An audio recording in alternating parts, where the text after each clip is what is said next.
Today's video is part of my series of precompiles proposals for the Ethereum Virtual Machine, or EVM. A precompile is a native smart contract that lives at a known address. For example, the EC Recover precompile lives at address 1. The precompiles that the EVM implements now do not have an associated bytecode but are natively implemented in the Ethereum client in the language of that client.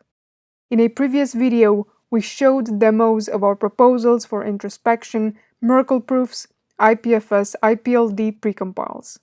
Today we are showing a demo of a precompile for IBC, the Inter-Blockchain Communication Protocol used by Cosmos. I added this precompile to Evmos, a project which integrates the EVM into the Cosmos ecosystem, and you can find a link to how Evmos achieves this in the description. In short, Evmos uses Ethermint, which pairs the EVM with Tendermint consensus and IBC support. So Evmos was the best base layer to demonstrate our idea. With an IBC precompile, you can send cross-chain messages from inside the EVM without the need for additional bridges. You can take advantage of the existing IBC system and security for relaying messages. But instances of Ethereum with proof of stake could also integrate this IBC precompile and have a link with the Cosmos ecosystem.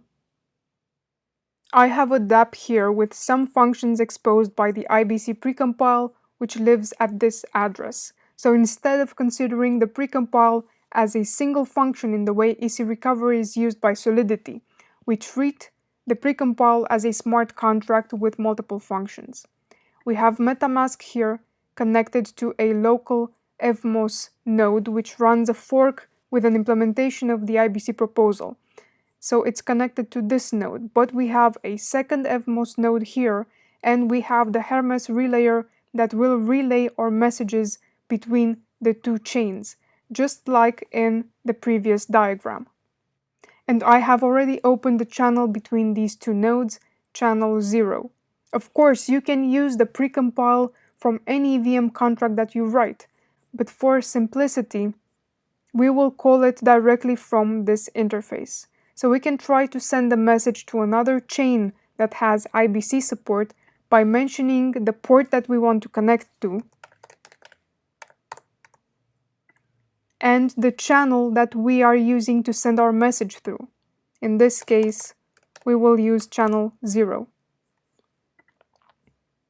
And the target address of the smart contract that we are sending our message to, but in this case, I will be using my address. And the data that we are sending. The target contract will need to know how to decode this data, but for this demo, we will write a simple hello IBC and encode it in hex format. Now we make the transaction.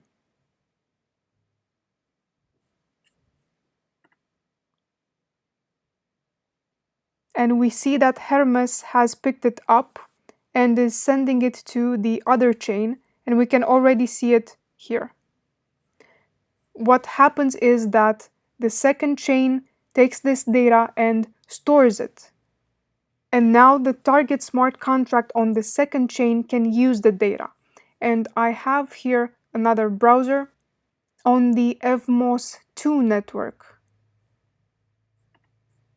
linked to this chain, and with the getMessage function we can put in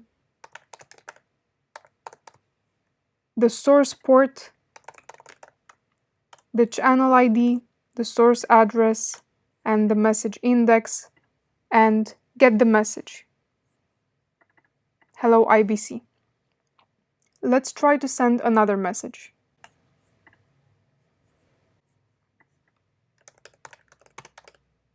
Decode me.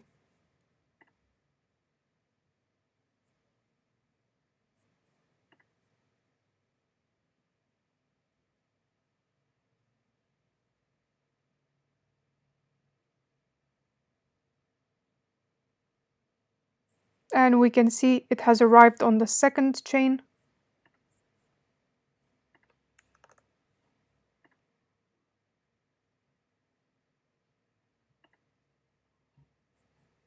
And we have it here.